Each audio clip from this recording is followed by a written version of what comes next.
Hi there, and welcome to the first Biohacker podcast for 2023. I hope you all had a fabulous holiday season with your family and friends. I know that I did, and now it's time to get back into it. This year, we've got some exciting guests planned to bring onto the Biohacker podcast, and I can't wait to bring those to you. Today, it's me and you, and I've got a question for you. How many of you have woken up with a hangover after a big night out and wondered, why did I do that? Or vowed, I'm never going to drink again? Today, I wanted to take a look at one of our favourite pastimes, drinking alcohol, and how recent research confirms that even moderate drinking can have significant health impacts. Now, it's not about telling you what to do, but rather looking at how alcohol impacts us. For centuries, alcohol has been an accepted beverage, but like much of the processed foods and beverages we consume today, the way alcohol is made now has increased levels of sugar, preservatives, and colourings. In many cultures, it's historically been accepted to drink wine or beer with your meal. In Australia and the UK, the pub culture is strong. It's a place where we gather with our friends after work or at the end of the week to have a drink or two and catch up. The Greeks enjoy an ouzo with their coffee, while in Croatia it's not uncommon to have a shot of plum brandy or rakia to celebrate a special occasion, or any excuse for that matter. Alcohol has been synonymous with having a good time, celebrating an occasion, or simply a way to unwind at the end of the day.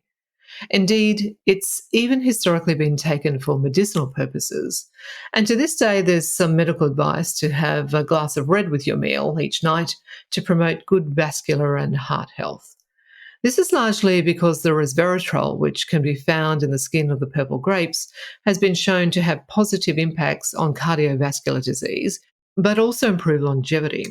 However, it's a bit of a misnomer, as you'd need to consume gallons of red wine to gain the resveratrol benefits, and you're better off taking it as a concentrated supplement. Most of us are aware that consuming large amounts of alcohol causes serious health impacts, like brain atrophy, neuronal loss, and white matter fibre impact. It impacts our organs, cognition, and can lead to cancer.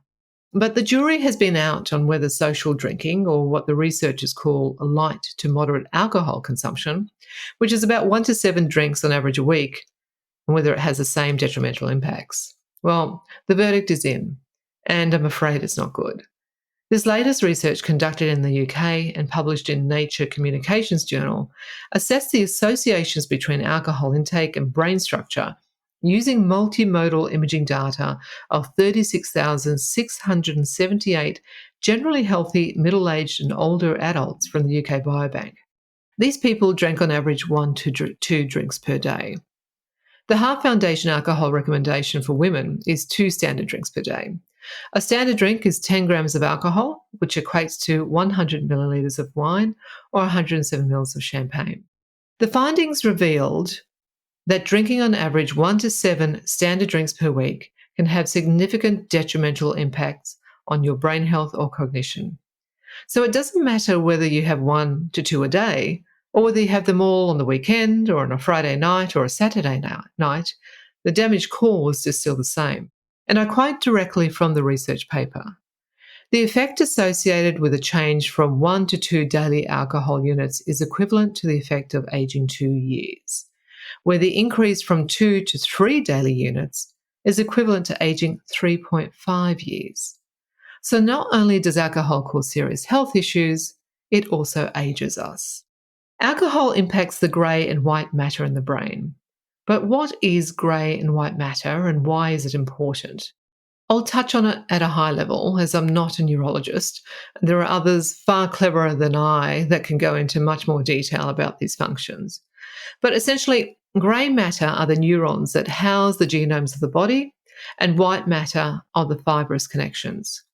Grey matter makes up the outer layer of the brain and is high in neuronal cell bodies and axons, and helps us process information. It's also involved in functions like personality, intelligence, motor function, planning, language processing, and more via the grey matter that surrounds the cerebrum. White matter makes up about half of the brain and has millions of axons or nerve fibres, and is important in helping us learn. So, when either of these areas in the brain are damaged, it can have long term consequences, even leading to cognitive disorders like MS, Alzheimer's, and dementia. Now, I'm the first to admit that I drink alcohol. I'm not a big drinker, but I do enjoy a social drink or a glass of wine or two when I'm out for dinner, which places me smack bam in this research category. And I'm not telling you to give up alcohol, it's your choice. And no doubt it would be a controversial request if government policy moved to increase taxes on alcohol to encourage people to reduce their intake. However, we have seen here in Australia in particular exactly that happen with cigarettes, following years of validated research proving that smoking causes cancer and can kill. Ultimately, sick people cost governments money.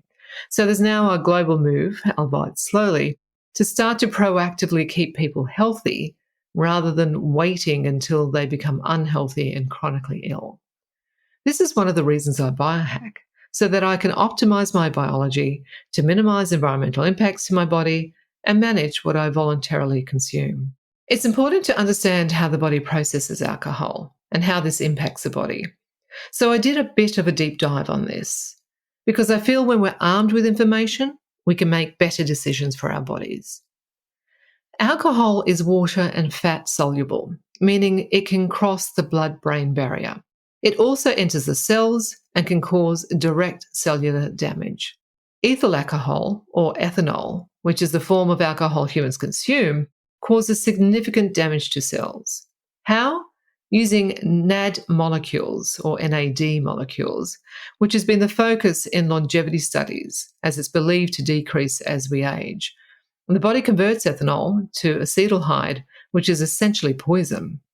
To be honest, this blew my mind away. I had no idea that our bodies converted the alcohol we drink into poison. It absolutely damages and kills cells. The body then converts acetaldehyde into acetate, which the body uses as fuel. But that whole processing of the alcohol is toxic. Your liver is key to ensuring the alcohol is processed at the right rate to limit the amount of toxins released. If you have a low-performing liver, then you're more likely to be impacted by the consumption of alcohol, as the body can't process it fast enough and the toxins are released into the body, which is when a hangover kicks in. At this point, your immune system is activated. Because what does our immune system do? It protects us. It recognizes that there's poison in our body and tries to eliminate the toxins. Alcohol doesn't just affect the brain. It affects almost every organ in our body, including our liver and kidneys. Alcohol is a depressant, which impacts the whole central nervous system. Not only that, alcohol negatively impacts our hormones and our periods. In perimenopausal women, it can increase night sweats and hot flushes. Like getting those under normal circumstances isn't bad enough. One glass of wine can increase estrogen by 10%, and more than one drink a day can increase PMS symptoms by up to 45%. Alcohol also depletes magnesium, which is important for alleviating menstrual cramps. Not convinced yet? Well, alcohol also impacts your digestion and nutrient absorption. So even if you're eating a nutrient-rich diet, the alcohol you're consuming is inhibiting your body from making the most out of those nutrients. It can play havoc with the balance of your sex hormones, lead to increased body fat, and decrease your liver function. It increases high blood pressure, heart disease, stroke, causes cancers in the breast, mouth, throat, liver, colon, and rectum. According to the World Health Organization, the harmful use of alcohol is a causal factor in more than 200 disease and injury conditions. 3 million deaths worldwide every year result from harmful use of alcohol, and overall 5.1% of the global burden of disease and injury is attributable to alcohol. They're all pretty powerful reasons to give pause and make us rethink our relationship with alcohol and why we drink. And why do we drink? To unwind, chill out, relax, have fun, but can't we do all of that without alcohol? Or do we need to learn how to do that without alcohol? I really don't mean to be a party pooper. As I said earlier, I enjoy a drink, like everyone else, or most of us. I look forward to a drink on a Friday or a Saturday night. But I do wonder whether that's just because culturally that's how I've been brought up. I guess it's like anything that's bad for us. We won't change our behaviour until there's an incentive to do so. For me, everything I've just outlined today are pretty strong incentives for me to think twice about reaching for an alcoholic beverage. I know it's not going to happen overnight, and it'll probably be easy for me because my husband doesn't drink alcohol. I've done detoxes before where I've gone 6 months without a drink so that I could heal my gut. So that kind of sets me up a little bit, I suppose. And I must admit that after that first sip of wine, after that detox, and not drinking alcohol for so long, it really did taste like vinegar. I had to become accustomed to the taste again. So maybe abstaining from alcohol for a while will actually help to give it up because it won't taste so good. So perhaps instead of thinking of alcohol as a daily beverage, we consider it as a treat to have only on special occasions. And to be honest, I certainly won't miss those hangovers. I hope you found today's podcast interesting. I know it won't be popular with many, but that's okay, because what I've discussed today is communicated with the absolute best intentions to arm you with information so that you can make the right choices for your body.